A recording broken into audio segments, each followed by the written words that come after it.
À une époque où l'uniformisation du design semble être la norme, la marque espagnole entend à nouveau se distinguer. La Cupra Raval est une citadine du segment B qui ne se contente pas d'être compacte.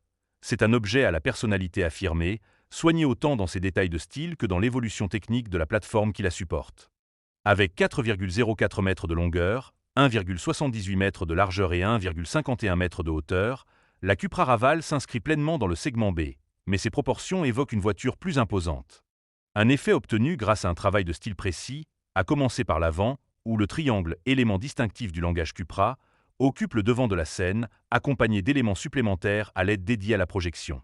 Le capot évoque la gueule d'un requin, avec des nervures marquées qui reprennent le même registre stylistique déjà vu sur le Formentor et le Terramar. La face avant intègre une ouverture dédiée aux canalisations de l'air et des prises jouant un rôle d'outouage aérodynamique, orientant les flux vers les flancs pour améliorer le coefficient de pénétration dans l'air. Le profil reste épuré, traversé par une ligne d'assemblage qui part de l'avant et rejoint l'arrière. Le montant A est très incliné et reculé, un choix qui renforce les proportions visuelles de l'auto. Les porte-à-faux avant et arrière sont très courts, sur un empattement de 2,60 mètres.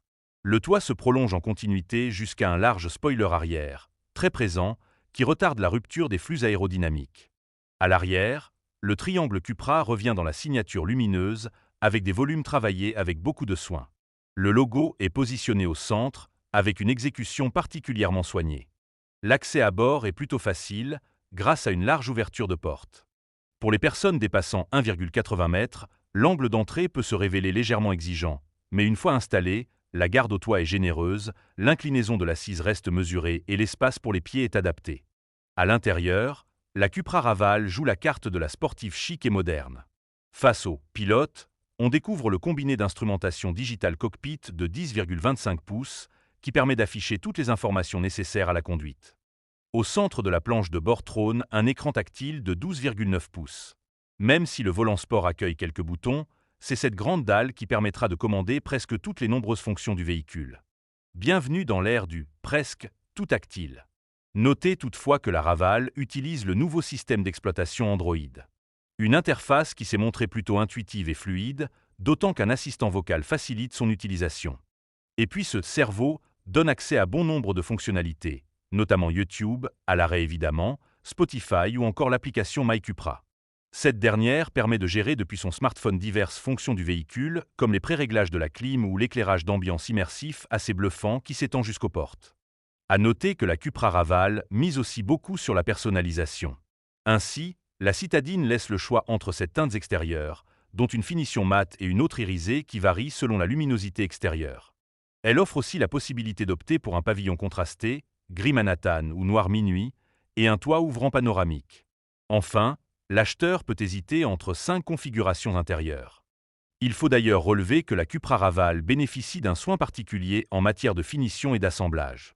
Même si l'auto utilise beaucoup de matériaux recyclés, l'ensemble présente bien avec des plastiques qui font cossu au toucher comme au regard, et tout semble plutôt bien arrimé. Il faudra toutefois voir comment certains éléments vieillissent dans le temps. Grâce à son généreux empattement de 2,60 mètres, c'est 7 cm de plus que l'Alpine à 290, la Cupra Raval arrive à proposer des places arrière accueillantes, y compris pour des adultes ou de grands ados. Bien entendu, c'est sur les côtés de la banquette que l'on sera le mieux traité, l'assise centrale n'étant là que pour dépanner. Toutefois, la Raval peut sans problème s'apprécier à 4. En revanche, derrière, il faudra composer avec une désagréable impression d'enfermement. La surface vitrée est réduite et, si en plus vous n'avez pas le toit panoramique mais les baquets cup buquets à l'avant, c'est pire. La Raval regagne des points au moment d'ouvrir le haillon en proposant un coffre de 441 litres. Une valeur généreuse dans cette catégorie des petites survoltées, où l'Alpine à 290 ne propose que 326 litres. La Cupra Raval est le premier modèle du groupe Volkswagen à profiter de la plateforme MEB+. Cette base, dédiée aux véhicules 100% électriques, sera également utilisée par la Volkswagen ID Polo et l'ID Polo GTI, ainsi que par les petits SUV Skoda Epic et Volkswagen ID Cross, tous attendus au second semestre 2026. Cette plateforme est une architecture traction avec le moteur à l'avant.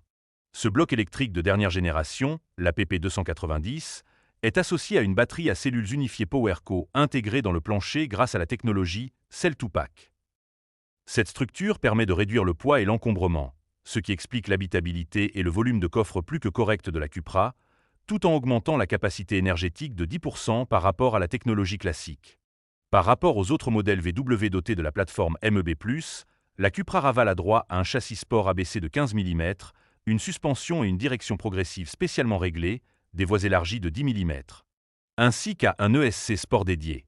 Et il faut ajouter le Dynamic Chassis Control, DCC, qui utilise des amortisseurs adaptatifs proposant jusqu'à 15 niveaux.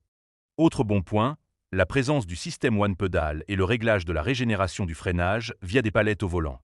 Le but est de favoriser l'agilité et la sportivité afin de proposer un agrément de conduite digne de ce que l'on attend d'un modèle Cupra, même 100% électrique. La Cupra Raval sera officiellement lancée à l'été 2026. À terme, sa gamme comprendra 4 versions, toutes exclusivement traction. Les deux premières, de respectivement 116 et 135 chevaux, embarqueront une batterie LFP de 37 kWh utile pour une autonomie d'environ 300 km. Deux autres plus musclées, 211 et 226 chevaux, profiteront d'une batterie NMC de 52 kWh utile pour une autonomie annoncée de 400 à 450 km. Les 4 modèles profitent d'un chargeur embarqué de 11 kW AC. La Raval équipée de la petite batterie accepte aussi la recharge rapide DC de 50 kW pour l'entrée de gamme de 116 chevaux ou 88 kW DC pour la version de 135 chevaux. Cette dernière peut ainsi passer de 10 à 80% de capacité en 23 minutes. Les Raval alimentés par les accus NMC de 52 kWh acceptent jusqu'à 105 kW DC et peuvent ainsi passer de 10 à 80% de capacité en 24 minutes. Si Cupra n'a pas encore communiqué les tarifs complets de sa Raval, on sait déjà que la version premier prix, 116 chevaux à 37 kWh, débutera à 26 000 €. Un tarif alléchant face à la concurrence, même s'il faut relativiser. Ainsi, l'Alpine A290 démarre à 39 300 €, mais elle dispose de 180 chevaux. Quant à la Lancia Ypsilon HF et à la Mini John Coop Works E, si elles passent toutes de la bardée. 42 000 €, elles sont bien plus puissantes que la Cupra de base, respectivement 280 chevaux et 258 chevaux. À ses débuts, la Cupra Raval sera déclinée en 4 éditions de lancement, ainsi qu'en une série limitée réservée à la France. Ensuite, la citadine espagnole sera proposée en 4 finitions, Raval, V+, V Endurance et le Must VZ. Cette dernière sera la variante la plus puissante, 226 chevaux, et logiquement la plus performante, avec 0 à 100 km/h annoncée en 6,8 secondes. Ce sera aussi la mieux équipée, puisqu'elle aura notamment une suspension DCC Sport, la possibilité de déconnecter le SC, un différentiel électronique et même le launch, un système de départ arrêté automatique.